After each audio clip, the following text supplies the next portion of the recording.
Hello friends, आप Mukesh Goyal. I hope कि आप सारे बहुत अच्छे हैं। और फ्रेंड्स, हम बात करेंगे जो कोप 26 हुआ है उसके बारे में। और एक हमने पहले भी कोप के बारे में बात की है एक वीडियो में। इससे पहले भी एक वीडियो आया है कोप 26 पे, वो पार्ट 1 है, ये पार्ट 2 है।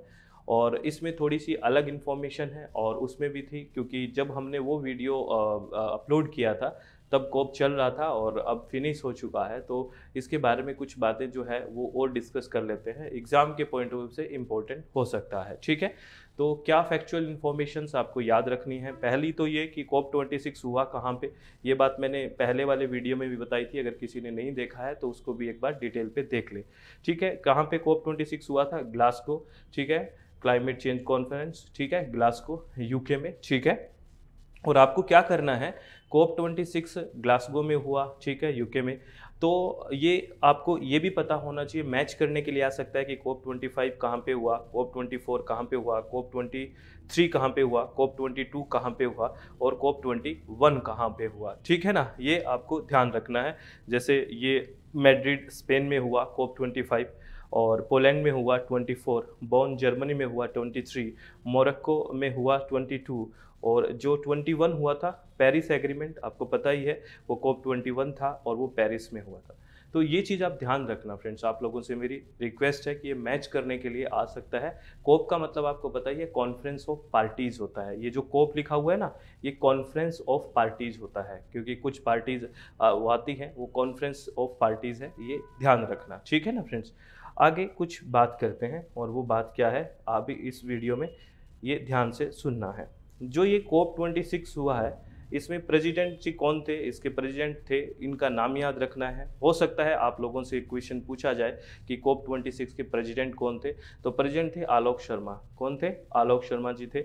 और आलोक शर्मा जी हैं, ये ब्रिटिश पॉलिटिशियन है, ध्यान रखना, ये ब्रिटिश पॉलिटिशियन है। ठीक है ना, और ये कोप 26 के प्रेसिडेंट थे, ध्यान रखना इस बात को।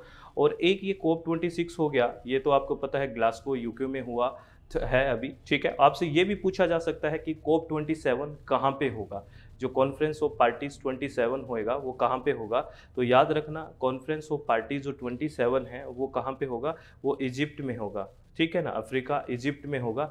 ये भी आपसे पूछा जा सकता है, ये बात ध्यान रखना।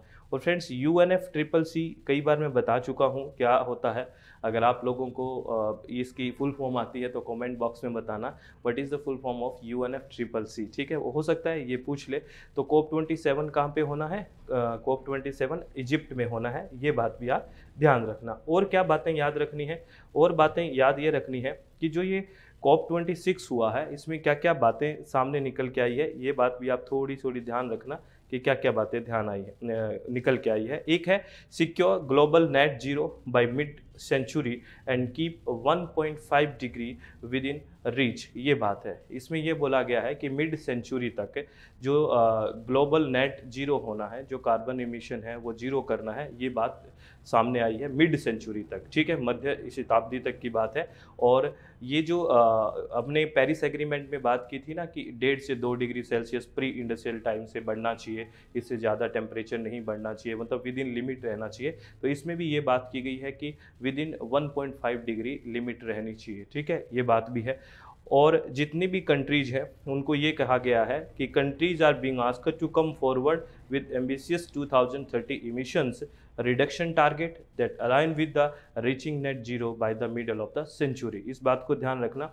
देशों को जो हमने जो सस्टेनेबल डेवलपमेंट गोल की बात है, जो 2030 तक पूरे करने हैं, है ना, सस्टेनेबल डेवलपमेंट गोल जो 17 गोल है, तो ये जो टारगेट है सभी लोगों को या सभी देशों को, जो पार्टीज़ हैं उनको बोला गया है कि उत्सर्जन कटौती को 2030 तक उस लक्ष्य तक जाए, और जो मध्य शताब्दी है तब तक शून्य तक पहुंचने की कोशिश करें। ठीक है, मिडल सेंचुरी तक जीरो, नेट जीरो तक पहुंचने की कोशिश करें, यानी कि जितना वो इमिशन करे उतना अपजो या अवशोषित करने की कोशिश करे, यानी कि रिन्यूएबल एनर्जी की तरफ जाने की पूरी कोशिश करनी चाहिए। तो आपसे क्या क्वेश्चन पूछा जा सकता है फ्रेंड्स? आपसे ये क्वेश्चन पूछा जा सकता है कि ये जो टारगेट है, ये तो हमने टारगेट सेट किया है कि विद इन 1.5 डिग्री रहना है हमें प्री इंडस्ट्रियल टाइम के। दूसरा हमने ये बात की है कि 2050 तक, मीन्स जो मिडल जो सेंचुरी है, मिड शताब्दी है अपनी, जो वहाँ तक जो जीरो करना है, तो यहाँ तक कैसे पहुँचा जा सकता है। आपसे यहाँ एक क्वेश्चन बन सकता है कि इस टारगेट तक हम कैसे जा सकते हैं। तो इस टारगेट तक जाने के लिए हमें क्या क्या करना पड़ेगा फ्रेंड्स। इस टारगेट तक जाने के लिए हमें कुछ कुछ बातें हैं जो आपको ऑब्जेक्टिव टाइप क्वेश्चन में पूछा जा सकता है। क्या क्या करना पड़ेगा? सबसे पहले आपको करना पड़ेगा deliver on these stretching target country will need to. क्या क्या करना पड़ेगा कंट्री को, देखना ये आपसे ऑब्जेक्टिव टाइप क्वेश्चन पूछा जा सकता है। पहला, accelerate the phase out of coal, यानी कि कोयले को फेज आउट में तेजी लाना, यानी कि कोयले का यूज जल्दी से जल्दी बंद करने की कोशिश करना कि इसको यूज ना करें, क्योंकि आपको पता है फॉसिल फ्यूल है, जीवाश्म ईंधन है, और ये जितना ज़्यादा जलेगा कोयला, और तो आपको पता है इससे ग्रीन हाउस गैसेज इमिट होती है, ठीक है ना, जीवाश्म ईंधन। और आपको एक बात ये भी पता है कि जैसे मैं भारत की बात करूं तो यहाँ पे जो इलेक्ट्रिसिटी का प्रोडक्शन होता है वो सबसे ज़्यादा coal based thermal power plant से होता है, लगभग 65% से भी ऊपर होता है। तो हमें तेज़ी लेके आनी है कि कोयले को हम फेज आउट करें। और ये पहला एक कोप है कॉन्फ्रेंस ऑफ पार्टीज 26 जहाँ पे कोयले पे इतना ज़्यादा कंसंट्रेट किया गया है कि इसको फेज आउट करने की बात की जाए। तो मुख्य एम ये रहा है कि कोयले का यूज बंद किया जाए। ये बहुत ही ज़रूरी बात है जो आपके ऑब्जेक्टिव टाइप क्वेश्चन में पूछा जा सकता है, ये बात आपको ध्यान रखनी है। दूसरा है कटल डिफॉरेस्टेशन, यानी कि जो भी हम वनों की कटाई कर रहे हैं उसको कम करें, ठीक है। इकोनॉमिक डेवलपमेंट के लिए, आर्थिक विकास के लिए ज़रूरी होता होगा, लेकिन इसको कम करें और फॉरेस्ट्रेशन की तरफ भी ध्यान दें। जितने पेड़ काटें उतने लगाएं भी, इस तरह की कोशिश हमें करनी चाहिए। तो वनों की कटाई को कम करें। अगर जितनी वनों की कटाई को कम करेंगे इतना हमारे लिए बहुत बेहतर होगा, इतना ही ग्लोबल वार्मिंग जैसी घटना नहीं होगी, ठीक है। तो ये भी एक बड़ा अच्छा है, ये भी हमें करना है। तीसरा, speed up the switch to electric vehicles, electric वाहनों की तरफ स्विच करें ज़्यादा से ज़्यादा तेज़ी से, इलेक्ट्रिकल वाहन लेके आएँ ज़्यादा से ज़्यादा, ठीक है ना। जिससे क्या होगा, उनमें फॉसिल फ्यूल यानी कि जीवाश्म ईंधन यूज़ नहीं होगा और ग्रीन हाउस गैसेज का इमिशन नहीं होगा। तो इलेक्ट्रिकल व्हीकल्स का ज़्यादा से ज़्यादा जल्दी जल्दी मतलब इसका प्रोडक्शन बढ़े, यूज़ करें, ये सब होना चाहिए। और लास्ट में है इंक्रीज इन्वेस्टमेंट इन रिन्यूएबल, यानी कि जो अक्षय ऊर्जा है उसमें निवेश को बढ़ावा देना चाहिए। अक्षय ऊर्जा, रिन्यूएबल एनर्जी मीन्स जैसे सोलर एनर्जी है, विंड एनर्जी है, ठीक है ना, टाइड एनर्जी है, जियोथर्मल एनर्जी है, इसके तरफ ज़्यादा से ज़्यादा ध्यान देना चाहिए। ऐसी टेक्नोलॉजीज़ विकसित करनी चाहिए जिससे हम ज़्यादा से ज़्यादा अक्षय ऊर्जा यानी कि रिन्यूएबल एनर्जी का प्रोडक्शन कर सकें, उत्पादन कर सकें, ये ज़्यादा से ज़्यादा ध्यान देना है। अगर इन चीज़ों को हम करते हैं फ्रेंड्स तो टारगेट तक पहुंचना आसान हो जाएगा और हम बेहतर तरीके से टारगेट तक पहुंच सकते हैं, ठीक है।